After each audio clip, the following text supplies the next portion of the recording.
We have a few more minutes with Dr. David Aronoff from Vanderbilt University Medical Center. He is an infectious disease doctor who is knee-deep in fighting COVID-19 right now. I know Lewis is on the line. Lewis, thank you for calling in tonight. What is your question?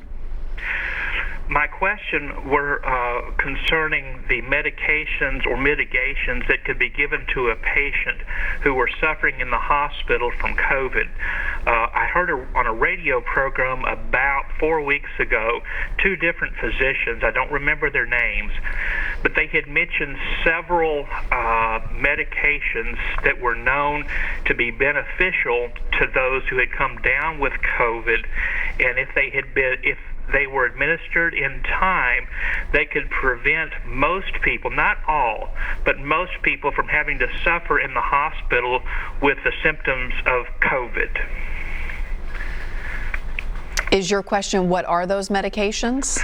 Yes, and are they being prescribed? Because there's so many people suffering in the hospital, and given the two physicians I had heard on a radio program of a national news commentator, it would seem that if those medications they had mentioned were being applied, there wouldn't be anywhere near as many people suffering in the hospital.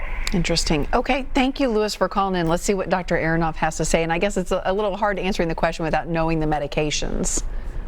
Yeah, but Lewis brings up, I think, a really, really important point, which is how do we know what drugs are helpful and which ones aren't? You know, we went through the hydroxychloroquine story where there was a lot of promise and people were very hopeful, but really rigorous studies showed that it didn't have an effect at preventing disease, it didn't have effect at treating disease, and it really went by the wayside.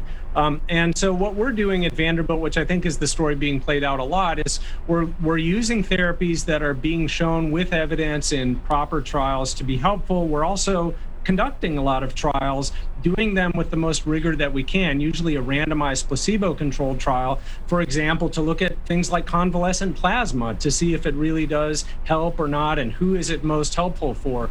One of the big challenges here is separating out what's helpful versus what has really no effect or might even be harmful. So, for example, if 100 people come to me today who have been diagnosed with COVID-19, I mean, I could do almost anything with them. For example, I could wave a magic wand at them and tell them with certainty that the vast majority of you are going to recover now. And I would be correct because I know that only about 3 of those people are going to end up in the hospital and only about 1 of them is going to die. And I could say, well, I have this magic wand that's 97% effective.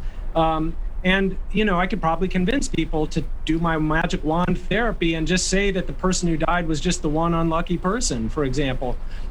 We really can't do that in an ethical way. We really need to ask, are things that have some risk with them actually helpful? And that's where we're doing big clinical trials to say, did that magic wand actually do anything? Now, in that example, you could imagine that if I tested the effect of a magic wand, it wouldn't have an effect.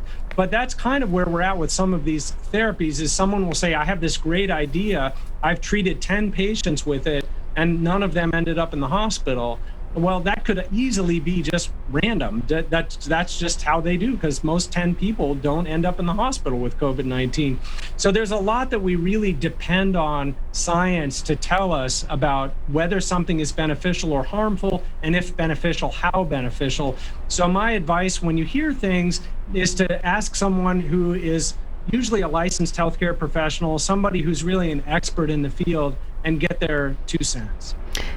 We've heard so many times this year, you know, by summer, this will be over. Okay, by the fall, this will be over. And it's not over. It just seems to get worse. Is COVID-19 ever going to be over? It will be over. And I think that these vaccines are really the best bet we have to accelerate the demise of this pandemic. Absolutely required. Remember that right now there's about almost 19 million people in the country who've been diagnosed with COVID-19. That's a lot of people, but that's only about 6% of the population. So there's a lot of people who are still vulnerable to this virus. And so if we can get as many people as possible to be immune by immunization, we absolutely can interrupt this pandemic and get back to what now seems like a distant past of where we used to shake hands and go to restaurants and act normally again. Talk about herd immunity. A lot of people are talking about that right now. What does it take to achieve that? Well, herd immunity basically is saying that when enough people in a population become immune to an infectious disease, it stops spreading. And that makes perfect sense. Right now, this pandemic is just raging through the United States, Tennessee, the world, because there are a lot of people who are still susceptible. They're not immune. So if we can get people to be immune, we can slow or stop the spread. We think estimates are that 60 to 80% of a population needs to have immunity to the SARS-CoV-2 virus to essentially shut the pandemic down. Right now, it may be that somewhere between 10 and 20% of the population has immunity. That's optimistic.